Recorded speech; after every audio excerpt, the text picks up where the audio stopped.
ಹರೇ ಕೃಷ್ಣ. ನಮಸ್ತೆ ಸ್ನೇಹಿತರೆ, welcome back to my Srihari ಕೃಪೆ ಯೂಟ್ಯೂಬ್ ಚಾನಲ್. ಇವತ್ತಿನ ಸ್ಪೆಷಲ್ ಏನಪ್ಪ ಅಂದರೆ ಮೊಳಕೆ ಕಟ್ಟಿದ ಸಾಂಬಾರು ವಿತ್ ಬದನೆಕಾಯಿ ಮತ್ತು ಆಲೂಗಡ್ಡೆ ಹಾಕಿ ಒಳ್ಳೆ ಕಾಂಬಿನೇಷನಲ್ಲಿ ಈ ಥರ ಒಂದು ಸಾಂಬಾರನ್ನ ಮಾಡಿ ನೋಡಿ. ಎಷ್ಟು ಚೆನ್ನಾಗಿರುತ್ತೆ ಅಂದರೆ ಅಷ್ಟು ಚೆನ್ನಾಗಿರುತ್ತೆ.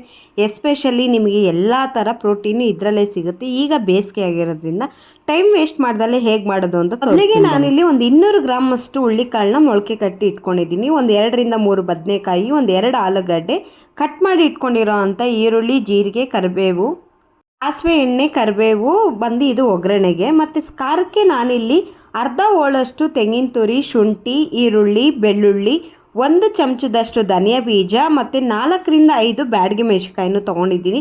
ಇದು ಖಾರ ರುಬ್ಕೊಳ್ಳೋದಕ್ಕೆ ಅಂತಂದು.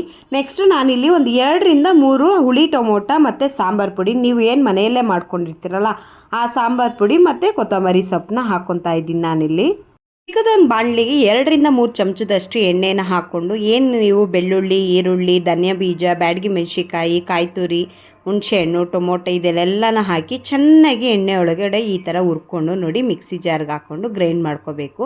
ಯಾಕಂದರೆ ಎಣ್ಣೆ ಒಳಗೆ ಚೆನ್ನಾಗಿ ಬಾಡಿಸ್ಕೊಳ್ಳೋದ್ರಿಂದ ಒಳ್ಳೆ ರುಚಿ ಮತ್ತು ಗಮಲು ಬರುತ್ತೆ. ಅದಕ್ಕೆ ಕೊತ್ತಂಬರಿ ಸೊಪ್ಪು, ಸಾಂಬಾರು ಪುಡಿನೂ ಹಾಕ್ಕೊಂಡು ನೀಟಾಗಿ ಖಾರನ ರೆಡಿ ಮಾಡಿಕೊಂಡ್ರೆ ಆಗೇ ಹೋಯ್ತು ನೋಡಿರಿ. ಖಾರ ರುಬ್ಬಿ ರೆಡಿ ಆಗೋಗುತ್ತೆ. ಎಷ್ಟು ಬೇಕೋ ಅಷ್ಟು ನೀರನ್ನು ಹಾಕ್ಕೊಂಡು ರುಬ್ಬಿಕೊಡಿ. ನೆಕ್ಸ್ಟ್ ನಾನಿಲ್ಲಿ ಒಂದು ಕುಕ್ಕರ್ನ ಡೈರೆಕ್ಟಾಗಿ ಮಾಡ್ಕೊತಾ ಇರೋದನ್ನು ಕುಕ್ಕರ್ನ ಇಟ್ಟು ಕುಕ್ಕರ್ಗೆ ಒಂದು 2-3 ಚಮಚದಷ್ಟು ಎಣ್ಣೆನ ಹಾಕ್ಕೊಂಡು, ಎಣ್ಣೆ ಬಿಸಿ ಆಗ್ತಿದ್ದ ಹಾಗೆ ಸಾಸಿವೆ ಮತ್ತು ಜೀರಿಗೆ, ಕರಿಬೇವು ಇದನ್ನು ಹಾಕ್ಕೊಂಡು ನೀಟಾಗಿ ಈರುಳ್ಳಿ ನೀವೇನು ಸಣ್ಣದಾಗಿ ಕಟ್ ಮಾಡ್ಕೊಂಡು ಇಟ್ಕೊಂಡಿದ್ರಲ್ಲ ಆ ಈರುಳ್ಳಿನೂ ಕೂಡ ಹಾಕ್ಕೊಂಡು ಒಗ್ಗರಣೆಗೆ ನೀಟಾಗಿ ಚೆನ್ನಾಗಿ ಬಾಡಿಸ್ಕೊಬೇಕು.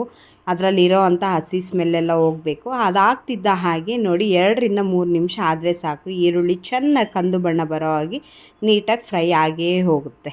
ನೆಕ್ಸ್ಟು ನಾನಿಲ್ಲಿ ಮೊಳಕೆ ಕಟ್ಟಿರೋವಂಥ ಕಾಳನ್ನು ಕೂಡ ಹಾಕ್ಕೊಂಡು ಒಂದು 2 ನಿಮಿಷ ಅದನ್ನು ಕೂಡ ಎಣ್ಣೆ ಒಳಗೆ ಚೆನ್ನಾಗಿ ಬಾಡಿಸ್ಕೊತೀನಿ. ಇದಾಗ್ತಿದ್ದ ಹಾಗೆ ಬದನೆಕಾಯಿ ಮತ್ತು ಆಲೂಗಡ್ಡೆ ಒಳ್ಳೆ ಕಾಂಬಿನೇಷನ್. ಹಾಗಾಗಿ ನೋಡಿ ನೀವೇನು ಫ್ರೈ ಮಾಡ್ಕೊಂಡಿರ್ತೀರಲ್ಲ ಅದನ್ನು ರುಬ್ಕೊಂಡು ಇಲ್ಲಿ ನಾನು ಖಾರ ಕೂಡ ರೆಡಿ ಮಾಡ್ಕೊಂಬಿಟ್ಟಿದ್ದೀನಿ ಆಲ್ರೆಡಿ.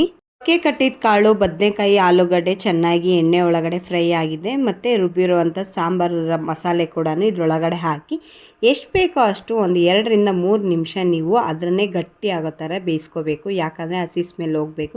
ನೆಕ್ಸ್ಟು ಅದಕ್ಕೆ ಎಷ್ಟು ಬೇಕೋ ಅಷ್ಟು ನೀರನ್ನು ಕೂಡ ಹಾಕ್ಕೊಂಡು ನಿಮಗೆ ನೋಡ್ಕೊಳ್ಳಿ ಯಾವ ಕನ್ಸಿಸ್ಟೆನ್ಸಿಗೆ ಬೇಕು. ಚಪಾತಿ, ದೋಸೆ ಇಲ್ಲ ಮುದ್ದೆ ಈ ಥರ ಸಾಂಬಾರಿಗೆ ಅಂತ ನೋಡ್ಕೊಂಡು ಮಾಡಿಕೊಂಡು ಇದನ್ನು ಒಂದು ರುಚಿಗೆ ತಕ್ಕಷ್ಟು ಉಪ್ಪು ಕೂಡ ಹಾಕ್ಕೊಂಡು 2 ವಿಷಿಲ್ ಬರ್ಸ್ಕೊಂಡ್ರೆ ಸಾಕು. ನೋಡಿ ಮೊಳಕೆ ಕಟ್ಟಿದ ಸಾಂಬಾರು ಹೆಲ್ತಿ ಸಾಂಬಾರು, ಬೇಸಿಗೆಗಂತೂ ಇನ್ನೂ ತುಂಬ ಚೆನ್ನಾಗಿರುತ್ತೆ. ಮಾಡ್ಕೊಳ್ಳಿ, ನೋಡ್ಕೊಳ್ಳಿ, ತಿನ್ಕೊಳ್ಳಿ. Thank you. ಯಾರೆಲ್ಲ ನಮ್ಮ ಚಾನಲ್ನ ಸಬ್ಸ್ಕ್ರೈಬ್ ಮಾಡಿಕೊಂಡು ನಮ್ಮ ವೀಡಿಯೋಸ್ನ ನೋಡ್ತಿದ್ದಾರೋ, ನಮಗೆ ಲೈಕು ಕಮೆಂಟ್ಸ್ ಮಾಡ್ತಿದ್ದಾರೋ ಅವರೆಲ್ಲರಿಗೂ ಥ್ಯಾಂಕ್ಸ್.